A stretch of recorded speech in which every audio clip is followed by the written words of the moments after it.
Hey folks, and welcome to the Pipnotic Symposium for the 2nd of June 2021. Today we're going to talk about a few things: the asset strength histogram and the ASR, and we're going to talk a little bit about refining entries. So let's start with the asset strength. The asset strength has received a little bit of attention over the past coming days, and the focus has been primarily on reducing the number of alerts that you can see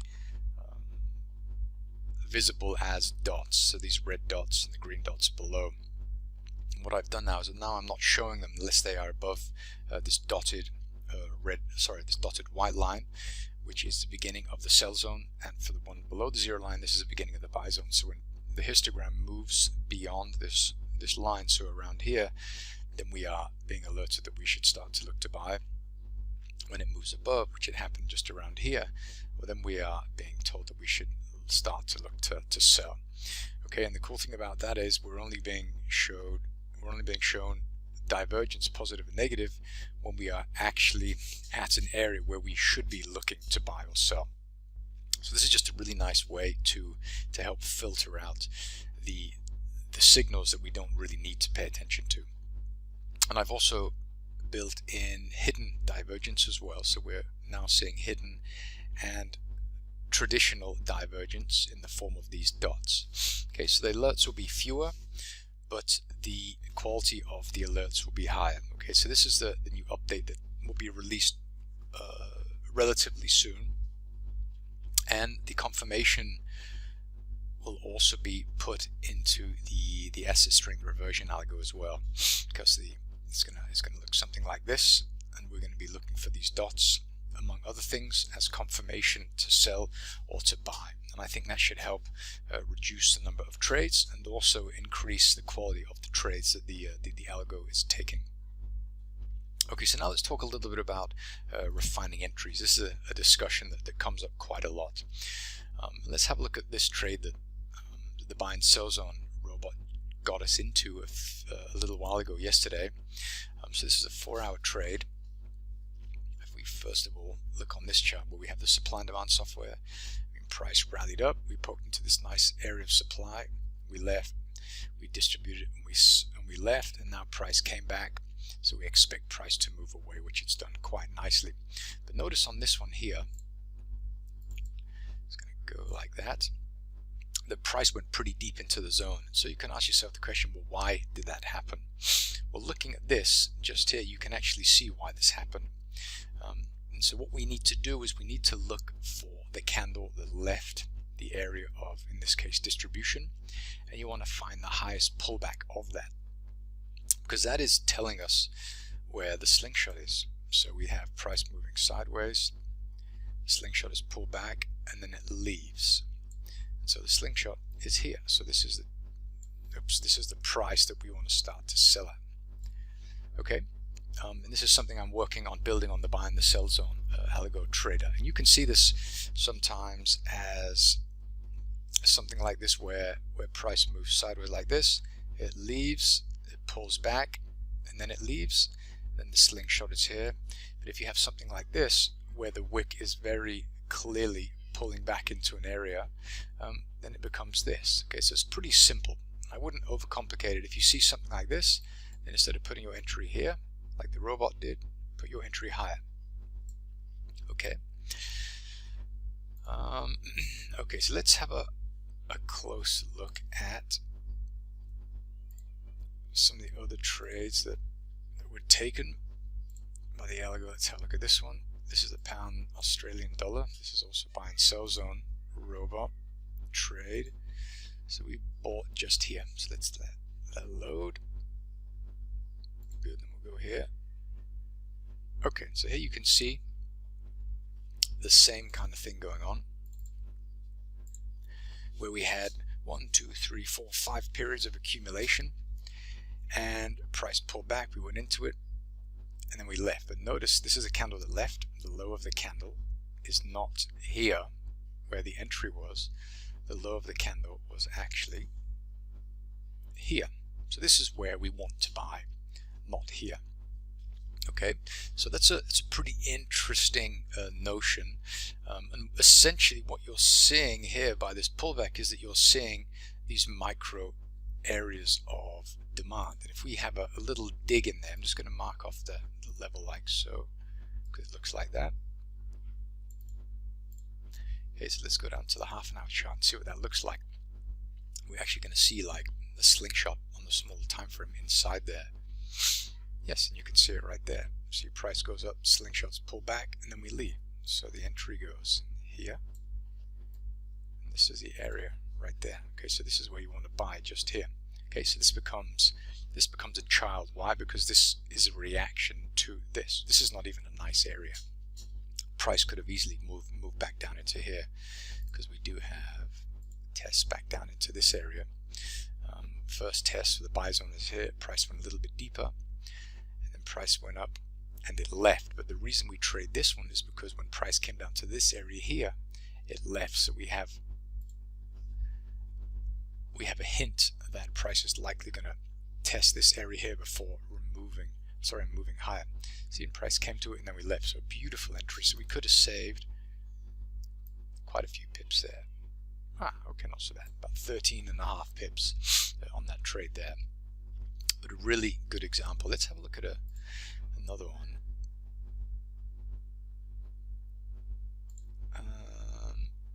Let's find.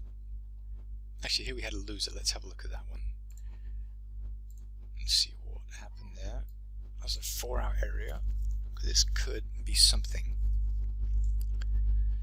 Yes, I mean, looking at this, like this, we focus on that. You can see that the robot got in here. This was a 4-hour trade, I think. 4 hours. Okay, let's have a look and try and understand what it was doing. Okay, so it saw this and said, yeah, this is a great area. Let's get in around here. Okay, so price dug into here. Oh, sorry, this is the wrong chart. It's not going to do anything. Okay, let's just do this one here. So it would have bought just here, which it did. So it bought here. And the stop was, looks like it was 1.5 times the size of that, so maybe around here. And so we're expecting price to react there, but it didn't. And the reason it didn't is because, well, it can also just be a losing trade. But if you notice here, notice that, I mean, price went up here, and so we could have gotten in here, because this is where the slingshot was pulled back before it released. But notice as well that prices pulled back to this area once, twice. So the beginning of the buy zone is actually lower, which is here. Okay, so something like that. Okay, so we tested this area a couple of times, once, twice, 3 times. And if you look at this, I mean, price did test this area quite a few times. But the problem about being on the bigger time frames is that when you are on the bigger time frames, you don't see the detail. Okay, so we have this really nice continuation pattern. When price left here, we moved through this one here. Price came up to it, we rejected, we came back, pulled back the slingshot, went a little bit deeper, we tested this child, and then price started to find support and wriggle north. Okay, so the best thing you can do is you can mark off your areas like we've done, and then focus on going down to the smaller time frames in an attempt to identify these small areas. Okay, so let's do it. Let's do another one, just one more before we wrap up. Let me delete all these. Boom.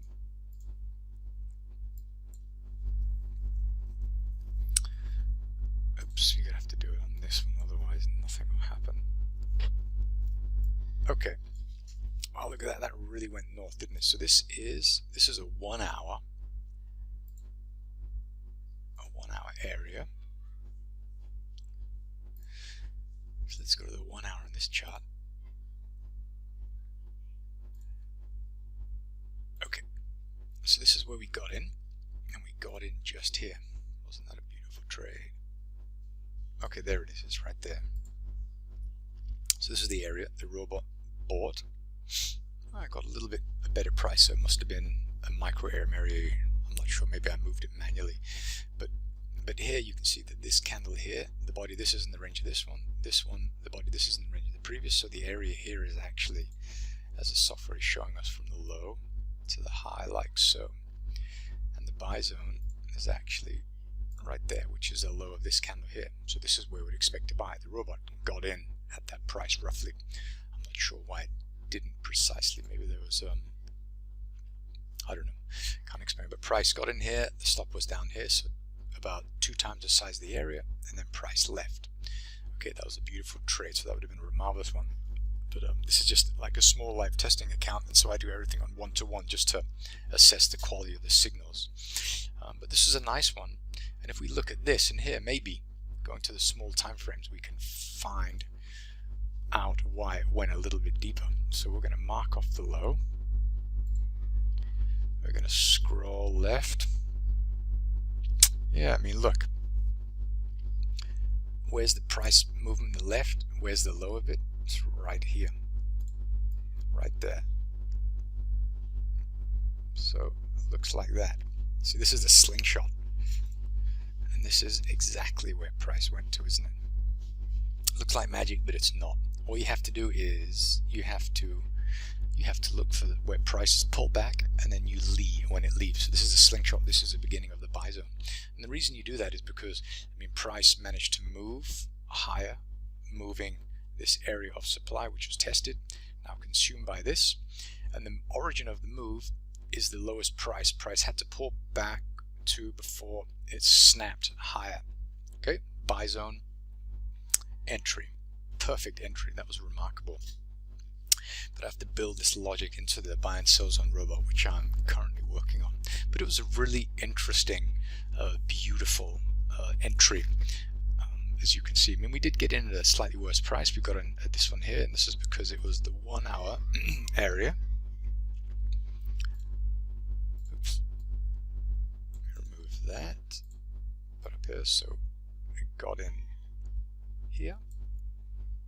Stop was here. About 1.5 times the size, and this is a fine entry as well. Sometimes, I mean, you'll get into the trade, price will move against you a little bit, which is fine, and then it'll move in your direction, or it'll stop you out, and that's fine. I mean, you rarely get the entries like we just saw there. But if you want to work towards that, then you simply have to go. You have to find your big areas on the 1 hour time frames and higher, and then you want to go down to the smaller time frames and really drill into those in order to find the slingshot. The slingshot is where your entries need to go, and you'll see these absolutely everywhere. Let's see, I think we've got a couple of trades open. Let's look at this one here. So this is a 4-hour area. Let's have a look at that and see what that's all about. That is a 4-hour area, so I'll change that to 4-hour chart here. We got in just here. If we look at that, I mean, the robot said, okay, we want to get in, okay, here. But notice the candle to the left, and notice where the better price would have been. The better price would have been the high of the candle to the left. That's perfect. We would have hit our target already. Okay, so now we're fiddling around with this, so you know, like resistance becomes support, so we may very well wriggle higher from here. But this is just a beautiful example of that, once again, where price returned to the high of this wick, which is a slingshot. If we go to the smaller time frame, there's a 4-hour. It's going to mark it off. Zoom in like this. We're going to mark off the high, and we're going to go to the 50-minute chart and see what's in there. This is my last example. I mean, look, exact same thing once again. Candle to the left, the high of it. Boom. That's where we want to go. That's exactly where price went to, see? So it's pretty fascinating. The target is just here, just above this small continuation pattern. When price left here, it moved above these highs here. So this is where we would expect price to react at. Okay, so I can actually move this down. We don't want to take a loss now. And so, yeah, so that's what we have there. And we got another one here. No, I'm going to leave it at that. I'm going to keep this video slightly shorter. But I hope this helped clarify a little bit how to drill down to the smaller time frames to find those micro slingshots, because this is essentially where price will be reacting. You don't have to go to the smaller time frames, but you do have to look at the candle that left the area, and you have to find the low or the high depending on if you're buying or selling, and this is where your entry will be located. Okay.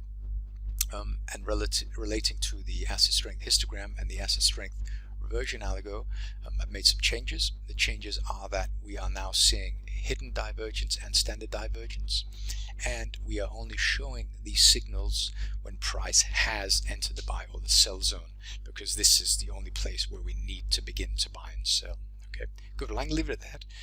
I'm going to go and check out the village that we're currently staying at. We're staying in on the outskirts of a village here in Mallorca called Andrex, and today we're going to wander in and have a quick look around. It's quite a beautiful day here today, so yeah, I'm going to get off the computer, but I wish you all a lovely day. If you have any questions to this video or anything else, please drop them in the Discord channel and this video, and thanks once again very much for watching.